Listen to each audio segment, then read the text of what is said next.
Everyone, आज की video में हम सीखने वाले हैं accounting for bills of exchange का एक क्वेश्चन जिसमें हमारे मोर देन वन बिल्स आने वाले हैं। तो प्लीज़ इस क्वेश्चन को ध्यान से समझिएगा और आप लोगों ने मेरे चैनल को अभी तक सब्सक्राइब नहीं करा है और बेल आइकन प्रेस नहीं करा है तो प्लीज़ जल्दी से कर लीजिएगा ऐसे ही और वीडियोज़ के लिए। तो चलिए आज की वीडियो को स्टार्ट करते हैं।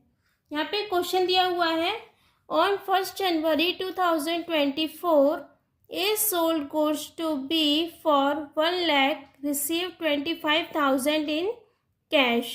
1 जनवरी 2024 को क्या हुआ, A ने गुड्स सोल्ड करे B को फॉर 1000 के। तो सोल्ड करने की एंट्री क्या होती है, A की बुक में एंट्री होगी। पहले यहाँ पे हमें एंट्री करनी है A, B और C की बुक में। तो हम तीनों की बुक बनाएंगे। यहाँ पे हम बनाएंगे A की बुक। आप प्रॉपर जनरल फॉर्मेट में करना, मैं आपको एंट्रीज बताती हूँ। A sold goods to B for 1 lakh. A ने गुड्स सोल्ड करे बी को, तो सेल करने की एंट्री क्या होगी, बी हमारा बना debtor, B's account debit to, और गुड्स सोल्ड करें तो सेल्स, बीज अकाउंट डेबिट टू सेल। कितने के सेल करे उसने, 1 लाख के गुड्स सोल्ड करे उसने ऑन क्रेडिट पे। आप इसके नरेशन भी लिख लेना, A sold goods to B receive 25,000 in cash. अब बी की बुक में भी एंट्री करते हैं सेल की। अब बी ने क्या करा है, इसको उसको परचेज करा है, तो परचेज करने की एंट्री क्या होती है हमारी, purchases account debit 1 lakh to, किससे परचेज करा उसने, ए से, तो ए क्या बन गया उसके लिए, creditor, as account 1 lakh purchase goods from A. ये इसकी नरेशन हो जाएगी। ये हमारी एंट्री हो गई। अब इसने क्या करा है, रिसीव करे हैं 25,000 इन कैश। ए ने क्या करा है, 25,000 रिसीव करे हैं कैश में, एंड ड्रू ट्रू बिल्स, और उसने 2 बिल बनाए हैं। फर्स्ट है 45,000 का एंड सेकंड है हमारा 30,000 का। अब बिल बनाते हैं तो ए के लिए क्या हो गए, बिल्स रिसीवेबल। तो ए ने क्या करा, कैश रिसीव करा 25,000 का, ए की बुक में आएगी एंट्री, कैश उसने करा 25,000 का, एंड फर्स्ट बिल है हमारे, इसमें 2 बिल आएंगे तो प्लीज़ ध्यान से समझिएगा इसको। बिल्स रिसीवेबल, बिल्स रिसीवेबल ये कौन सा बिल है, इसके यहाँ पे 1 लिख देंगे। ये हमारा फर्स्ट बिल है, कितने का है, 45,000 का उसने रिसीव करा ए ने। और यहाँ पे सेकंड बिल भी है हमारा, बिल्स रिसीवेबल, सेकंड बिल कितने का है, 30,000 का। किससे लिया उसने, ये बी से, क्योंकि उसने बी को सेल करा था, बी उसका डेटर था। अब डेटर इस नेम से है, बिल्स रिसीवेबल के नेम से, और बी को करेंगे हम क्रेडिट, बीज अकाउंट कितने से, 1 लाख से। ये हमारी हो जाएगी सेकंड एंट्री।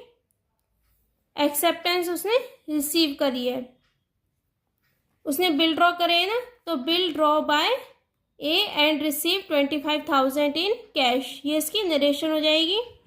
और बी की बुक में क्या होगा, बी ने क्या दिया है, एक्सेप्ट करे हैं, both bill were duly accepted by B, और बी ने बिल्स एक्सेप्ट करे हैं, तो बी की बुक में क्या हो जाएगी एंट्री, ए हमारा क्रेडिटर था, ए को हम डेबिट कर देंगे। अब कितने से, 1 लाख से, ए को हमने डेबिट करा, और उसने कैश दिया है, बी ने कैश दिया है किसको, ए को, कितने का दिया है, 25,000 का। क्रेडिट करेंगे हम 25,000 टू कैश और टू बिल्स रिसीवेबल, इसको मैं शॉर्ट में लिख रही हूँ। बिल्स रिसीवेबल 1 कितने का दिया था, एक्सेप्ट करा था 45,000 का, टू बिल्स रिसीवेबल सेकेंड 30,000 का, बिल एक्सेप्टेड बाय बी। ये इसकी नरेशन हो जाएगी। ए उसका क्रेडिटर था बी का, तो ए को डेबिट करा और उसने कैश दे दिया ए को 25,000 और 2 बिल्स दे दिए इतने इतने अमाउंट के। और ए ने क्या करा, इन जो बिल्स दिए हैं बी ने, उसने बिल्स को रिसीव करा है, bills receivable 1, bills receivable second, और कैश रिसीव करा है 25,000 का, टू किससे रिसीव करा है, बी से, 1 लाख। यहाँ पे हमारी ये वाली एंट्री हो गई। अब आगे देखते हैं फर्स्ट बिल वर, अब बिल्स किसके पास है, ए के पास है मेच्योरिटी डेट तक। तो first bill were endorse to C in settlement of his account, first bill को क्या करा है उसने, एंडोर्स कर दिया, सी को दे दिया उसने, इन सेटलमेंट ऑफिस अमाउंट ऑफ 45,000। सी क्या था हमारा, ए का क्रेडिटर था, डेटर था, ए ने क्या करना था, सी के पैसे देने थे, और ए ने क्या करा, सी को क्या दे दिया, बिल दे दिया, कितने का, 45,000 का। ए के लिए सी क्या था, क्रेडिटर, ए ने सी के पैसे देने थे, तो ए ने पैसे ना देकर क्या दे दिया, बिल दे दिया। इसको हम बोलते हैं एंडोर्समेंट ऑफ बिल। तो बिल क्या कराए, एंडोर्स कराए 45,000 का।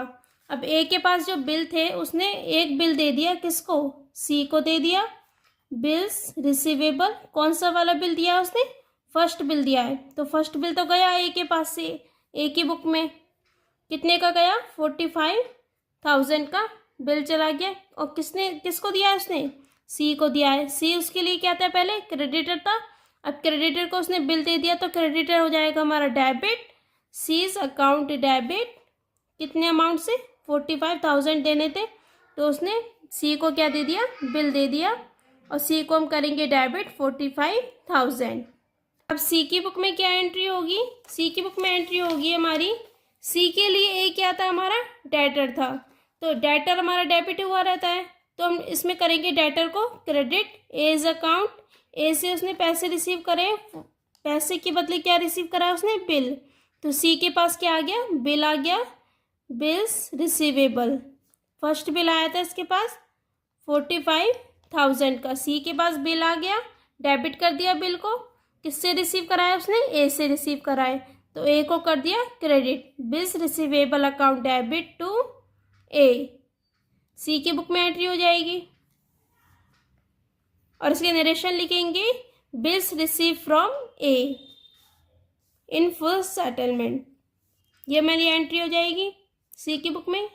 आगे देखते हैं, बिल्स वर एंडोर्स टू सी, सी को एंडोर्स कर दिया 45,000 का, एंड सेकंड बिल, अब उसके पास ए के पास क्या बच रहा है अभी, सेकंड बिल और बच रहा है, सेकंड बिल का उसने क्या करा है, second bill was discounted from the bank, A ने क्या करा, सेकंड बिल को क्या करा लिया, डिस्काउंट करा लिया, मतलब ए को क्या करने थे, जल्दी पैसे रिसीव होते थे, तो ए को जल्दी पैसे चाहिए थे, तो ए ने क्या करा, बैंक से पैसे ले लिया, यानी बिल को क्या करा लिया, डिस्काउंट करा लिया, at the rate of 12% per annum, 12% per annum पे कराया है इसको, तो इसकी एंट्री क्या होगी, डिस्काउंट की एंट्री क्या होती है हमारी, ए की बुक में, ए को कुछ पैसे हमारे रिसीव हो जाएंगे, बैंक से कुछ पैसे रिसीव होंगे, बैंक को करेंगे डेबिट, और ए को क्या करना पड़ेगा, डिस्काउंट चार्जेस भी पे करने होंगे, डिस्काउंटेड चार्जेस डेबिट टू, इसके पास से बिल चला जाएगा, सेकंड बिल को उसने किसको दे दिया, बैंक को दे दिया, bills receivable second.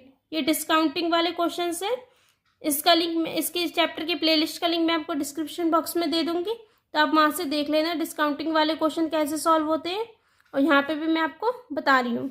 Bank account debit, discounting charges account debit to bills receivable, bill कितने का चला गया उसके पास से, सेकंड बिल था हमारा 30,000 का, तो 30,000 का बिल जाएगा, और उसने कितने अमाउंट पे करवाया है, 30,000 का बिल है हमारा, 12% पर एनम पे करवाया है, 12/100, और कितने मंथ का बिल था हमारा, बिल था हमारा 2 मंथ्स का।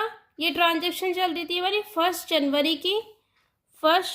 जनवरी की थी, और बिल था हमारा 2 मंथ्स का। 2 मंथ्स के बाद आई हमारी 1 मार्च, और क्या करेंगे इसमें 3 डेज ऐड करेंगे ग्रेस के, ये आ जाएगी हमारी 4 मार्च।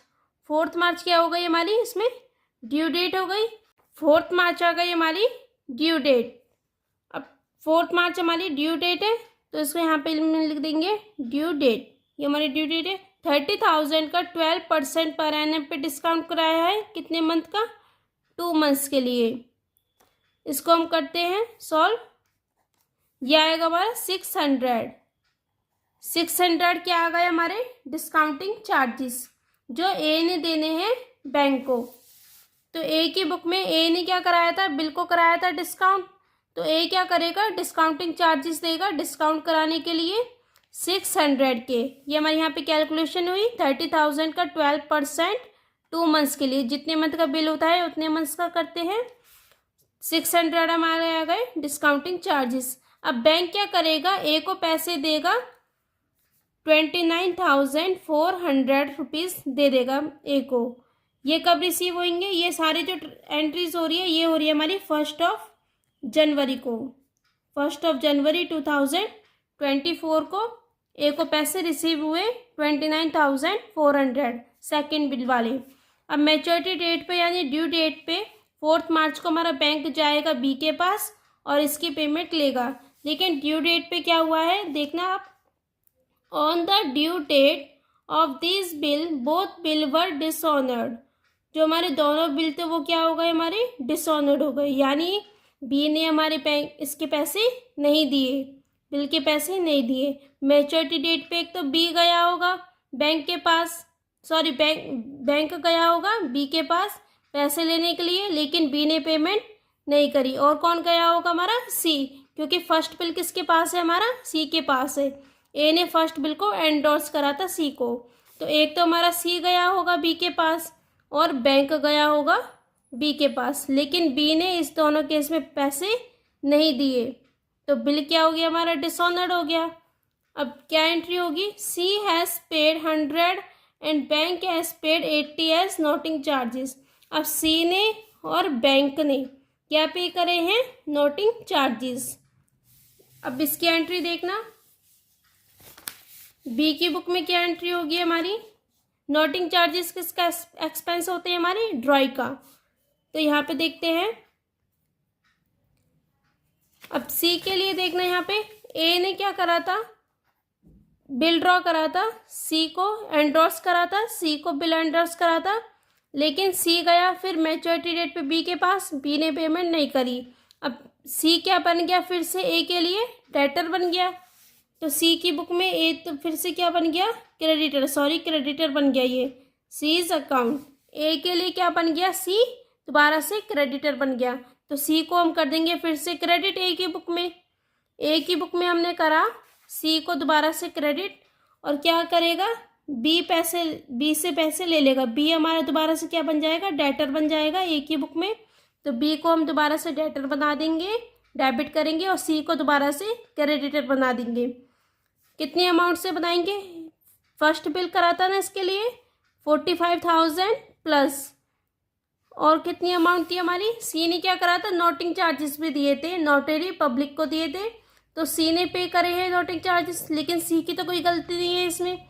तो 100 जो नोटिंग चार्जेस पे करे हैं वो बी पे करेगा 100, और इसमें भी 100 प्लस करेंगे, तो ये अमाउंट आ जाएगी हमारी 45,100। 45,100। मैं आपको एक बार दोबारा से बताती हूँ, ए ने क्या करा था, बिल एंडोर्स करा था सी को, और सी ने क्या करा था, सी गया था ड्यू डेट पे बी के पास पेमेंट मांगने के लिए, लेकिन बी ने पेमेंट नहीं करी थी। तो ए की बुक में क्या होगा, बी ने पेमेंट नहीं करी ड्यू डेट पे, तो बी दोबारा से डेटर बनाना होगा। बी को हमने डेटर बनाया 45,000, और सी को हमने दोबारा से क्रेडिटर बना दिया, यानी ए ने अब सी के पैसे भी देने हैं, क्योंकि सी को तो पेमेंट रिसीव ही नहीं हुई, तो सी दोबारा से क्रेडिटर बन गया 45,000। अब सी ने क्या करा है कि बिल जो हमारा डिसऑनर्ड हो गया था उसके लिए नोटिंग चार्जेस पे करे हैं, तो सी ने 100 से, अब सी ने पे करा है तो 45,000 भी पे करने हैं, और जो नोटिंग चार्जेस वाली अमाउंट है वो भी पे करेगा ए। लेकिन ए क्या करेगा, बी से दोबारा से पैसे वो ले लेगा नोटिंग चार्जेस वाले 45,100, 100 भी वो रिसीव करेगा बी से। ये हमारी एंट्री हो गई। अब सी की बुक में क्या एंट्री होगी, सी की बुक से बिल्स रिसीवेबल गया फर्स्ट वाला, कि वो ड्यू डेट पे गया होगा 45,000। सी गया बिल लेके, लेकिन बी ने पेमेंट नहीं करी थी, तो ए के फिर से क्या बना देगा, इसको डेटर बना देगा ए अकाउंट। सी की बुक में ए फिर से क्या बन गया, सी के लिए डेटर बन गया 45,000। अब सी ने क्या करा था, नोटिंग चार्जेस भी पे करे थे टू बैंक, उसने 100 के नोटिंग चार्जेस भी पे करे थे सी ने। यहाँ पे दिया हुआ है C has paid 100 as noting charges, तो सी ने पे करे, लेकिन सी क्या करेगा, इन पैसों को किससे ले लेगा, ए से ले लेगा। तो ए की बुक में हम 100 यहाँ पे डेबिट कर देंगे, ये हो जाएगा हमारा 45,100। ए किस दोबारा से डेटर बन गया सी के लिए 45,100, और ए की बुक में सी दोबारा से क्रेडिटर बन गया 45,100।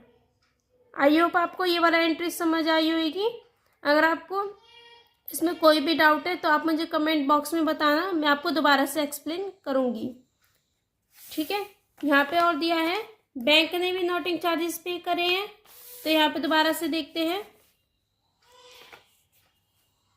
अब दोबारा से बी से और पैसे लेने हैं ए को, 30,000 का हमारा सेकंड बिल था, प्लस बैंक ने क्या करा था, टू बैंक। ए क्या करेगा, बैंक को पैसे देगा, क्योंकि बैंक भी गया होगा, बैंक भी गया था हमारा बी के पास पैसे लेने के लिए, लेकिन बी ने पेमेंट नहीं करी थी। तो एक बैंक क्या करेगा, अब किसके पास जाएगा, ए के पास, कि बी ने तो पेमेंट करी नहीं है। तो ए क्या करेगा, बैंक को पैसे दे देगा, कितने, 30,000, और जो बैंक ने भी नोटिंग चार्जेस पे करे हैं 80 के, वो भी पैसे दे देगा 30,080। ये अमाउंट बैंक को दे देगा और बी से ले लेगा वो 30,080 के। ये हमारी हो जाएगी ए की बुक में entry, B's account debit to bank, bank को दे देगा 30,080 और बी से ले लेगा 30,080, बीज अकाउंट डेबिट टू बैंक, ठीक है। और ये एंट्री किससे होगी फिर हमारी, बी। अब बी के पास क्या क्या बिल आए, एक तो बिल्स रिसीवेबल 1 आया, कितने का, 45,000 का, जो कौन लाया होगा, सी लेके आया होगा। और बिल्स रिसीवेबल सेकंड भी था, जो कौन लाया होगा, बैंक लेके आया होगा बी के पास, लेकिन बी ने क्या करा, इनकी पेमेंट करी नहीं।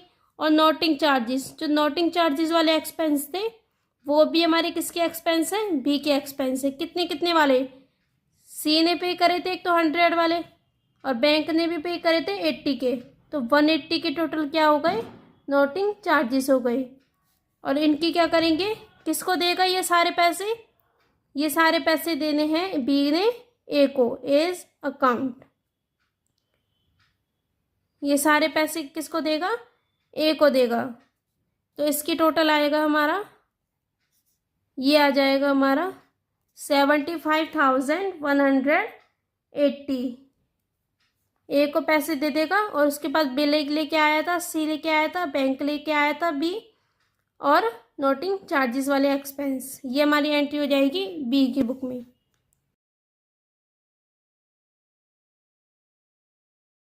अगर आपको इन सभी एंट्रीज में किसी भी एंट्री में डाउट आए या फिर किसी भी पॉइंट में डाउट हो तो आप मुझे कमेंट बॉक्स में बताना। आई होप आपको ये एंट्री समझ आई होंगी। अगर आपको समझ आई है तो आप मुझे कमेंट बॉक्स में बताना हेल्पफुल वीडियो लिख के। Thank you for watching. Please like share and subscribe.